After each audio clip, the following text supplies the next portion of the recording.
Le pessimiste défensif, en fait, quelqu'un qui est dans une logique de pessimisme défensif, c'est quelqu'un qui s'attend tout le temps au pire, qui va vous faire des plans sur la comète et qui va vous dire jamais elle va vous dire jamais elle y arrivera, quoi. Et en fait, quand la personne elle fait ça, elle anticipe sur un éventuel échec et les émotions qu'elle ressentirait, qu'elle ne veut pas ressentir. Et du coup, c'est quelqu'un qui va mettre en place des stratégies de préparation très élaborées, en imaginant tous les scénarios du pire, elle va se préparer sur les différents scénarios. Et au final, c'est quelqu'un qui va être super affûté au moment de l'échéance. Mais par contre, c'est quelqu'un qui est super anxieux. Mais cette personne-là, c'est pas en lui disant, mais si, ça va bien se passer que vous allez la rassurer parce qu'elle est super anxieuse. Comment est-ce que vous pouvez la rassurer? Ben, en fait, non, il ne faut pas la rassurer.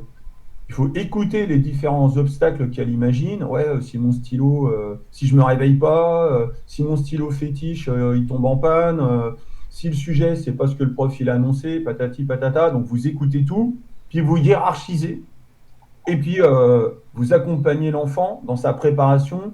Si jamais tu penses que ton stylo, ça peut être un véritable problème, bah, faut t'en aies un de rechange. D'abord, vérifie le soir, les cartouches, elles fonctionnent bien, tout est dedans, elles sont pleines, voilà. Vérifier. Le fait de faire le matin, avoir peur que le sac ne soit pas nickel, bah, le préparer le soir.